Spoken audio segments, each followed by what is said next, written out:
nací en Escazú, crecí también en Escazú, pero también un poco en Parrita. La familia de parte de mi mamá es del Pacífico Central, entonces todas las vacaciones nos íbamos para allá y también con mi tía soy muy cercana, entonces a veces me iba varios meses allá a la costa. Bueno, a mí lo que más me gusta en realidad es la docencia. Yo sabía que lo que fuera que estudiara iba a buscar cómo complementarlo con dar clases.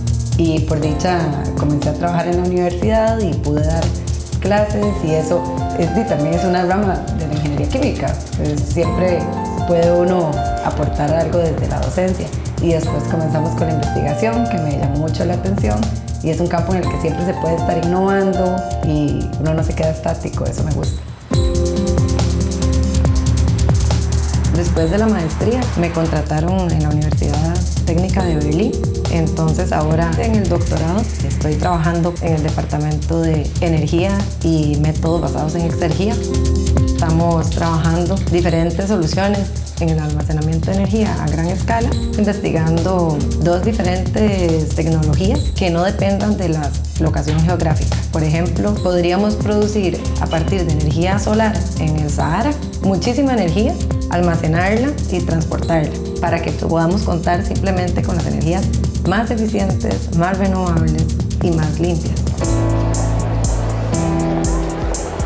Vivir afuera de Costa Rica es lindo porque apreciamos mucho las cosas buenas que tenemos en el país.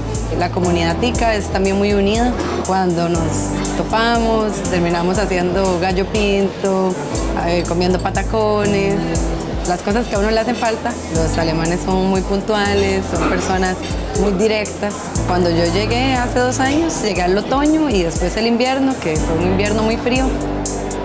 Una diferencia muy grande. Aquí oscurece antes de las 4 de la tarde en invierno y amanece casi a las 8:30 de la mañana. Entonces uno no está acostumbrado a tanta oscuridad.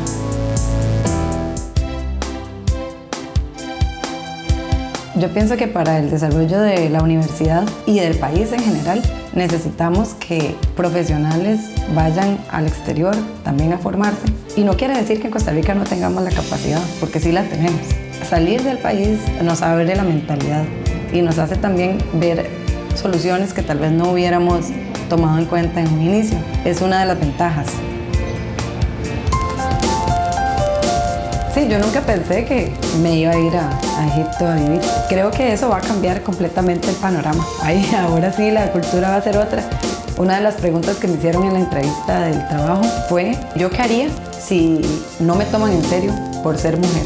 Pero lo que ellos no saben es que yo vengo de Costa Rica y que yo ya he luchado por darme mi lugar y que ya sé que es de que a uno lo corrijan y digan detrás de lo que uno acaba de decir de nuevo. Pero entonces me preguntaron que cómo haría yo si algún estudiante no me quisiera hacer caso porque soy mujer. Entonces les dije que uno se da su lugar explicando bien y que ellos se den cuenta que uno sabe. Hay diferencias culturales. Todas las personas pueden aprender a cambiar y yo creo que somos parte de la transición. Lamentablemente en Costa Rica todavía estamos en la transición. Creo que en Alemania ya es bastante igualitario.